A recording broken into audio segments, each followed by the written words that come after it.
रोहतक मार्ग स्थित अनाज मंडी में सामाजिक कार्यकर्ताओं की एक बैठक हुई, जिसकी अध्यक्षता दहियाखाप प्रधान सुरेंद्र बानिया द्वारा की गई।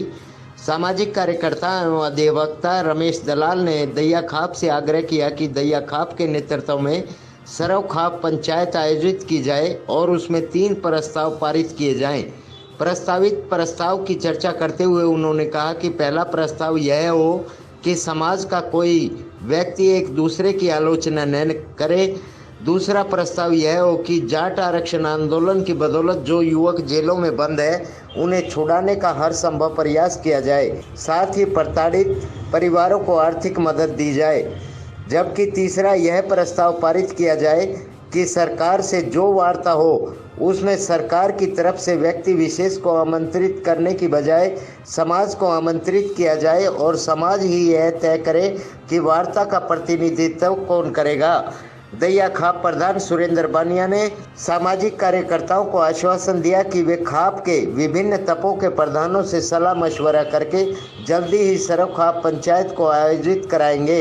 उन्होंने लोगों का आह्वान किया कि समाज में आपसी भाईचारा बनाए रखने में पूर्णतः सहयोग करें। इस मौके पर आसोदा नौगामा प्रधान कपूर सिंह, ब्लॉक समिति प्रधान दयानंद अतर सिंह, मास्टर साहब सिंह, राज सिंह ढाका, दलजीत सिंह सिसाई, सुदीप कलकल, विनोद मोदी, शमशेर फोगाट दादरी, आनंद गढ़ी सिसाना, पूर्व सरपंच कृष्ण, अनाज मंडी प्रधान नरेश दहिया, संदीप कुलताज, धर्मपाल सांगवान, जगदीश प्रधान, सतबीर, जितेंद्र चिड़िया व अन्य गणमान्य व्यक्ति मौजूद रहे। आज हरियाणा में हमारा जाट समाज बटा हुआ है, आरक्षण मिला नहीं, हमारे बच्चे जेलों में हैं और उनको आर्थिक मदद भी हम नहीं कर पाए। इसलिए एक मुहिम शुरू की है कि पूरे हरियाणा को इकट्ठा करके और 3 फैसले लिए जाएं कि कोई भी संगठन, कोई भी खाप, कोई भी समाज का व्यक्ति एक दूसरे के खिलाफ बयान नहीं देगा। और दूसरा, जितने भी प्रताड़ित परिवार हैं, जो घटनाएं हुई उनको भूल करके उनका पुनर्वास होना चाहिए। आज भी कुछ बच्चे जेलों में हैं, कुछ बच्चों की सजा होने की नौबत है और एक हरियाणा में आंदोलन चला, तो अब उस आंदोलन का कम से कम उन परिवारों का हमें सोचना चाहिए।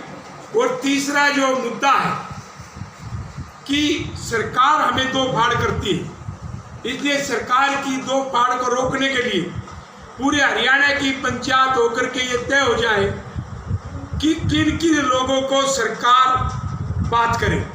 क्योंकि अभी तो सरकार अपनी मर्जी से रमेश दलाल को बुला लेगी, सुरेंद्र दहिया को बुला लेगी और हम चले जाते हैं। तो इसलिए सरकार अपनी मर्जी से नहीं बुलाए, वो समाज को निमंत्रण दे और समाज तय करे कि कौन सरकार से वार्ता करेगा। तो हमारा मुद्दा आज दहियाखाप को हमने ये आग्रह किया है, क्योंकि दहियाखाप के साथ कम से कम हरियाणा की 20 से ज़्यादा बड़ी खाप वो सहयोगी खाप है। तो दहियाखाप से हमने आग्रह किया है कि इन सभी समाज की, जाट समाज की, किसान समाज की एकता बनाने के लिए, ताकि आगे और बिरादरियों में भी हम भाईचारा कायम कर सकें, इसके लिए एक बड़ी पूरे हरियाणा की पंचायत बुलाई जाए और उसका संक्षेप में जो हमने 3 प्रस्ताव बताए थे उनको पास किया जाए। और हमारे को आश्वासन दिया है कि जल्दी दहियाखाप में बातचीत करके दहियाखाप उस पर निर्णय लेगी। दहियाखाप में विभिन्न क्षेत्रों से जो है सहयोग के लिए काफ़ी सारे लोग पहुँचे। हमारे भाई रमेश दलाल जो सामाजिक एकता के लिए एक प्रयासरत हैं, इन्होंने कई बार पंचायतों में रखा है कि भाई किसी भी तरह जो है ना, किसी भी बिरादरी के खिलाफ़ ना बोला जाए, किसी भी समाज के आदमी के खिलाफ़ ना बोला जाए। कोई ऐसी मंशा है तो बैठ के निपटाया जाए, मीडिया में या कहीं जो है ना उसकी स्पॉन्सर नहीं किया जाए। दूसरा, जो 3 मुद्दे अभी बताए हैं, सरकार से मिलने का, बच्चों को आर्थिक सहायता देने का और समाज में एकजुटता करने का, इस पर दहियाखाप जो है ना बहुत जल्द दहिया की मीटिंग बुलाएगी। उसके बाद सरवखाप पंचायत का आयोजन करेगी, ताकि दोबारा से ही समरसता, सद्भावना और आपसी सहयोग हरियाणा का, उत्तर भारत का बना रहे और समाज में कोई टूटता ना आए। खरखौदा से एस शर्मा की रिपोर्ट।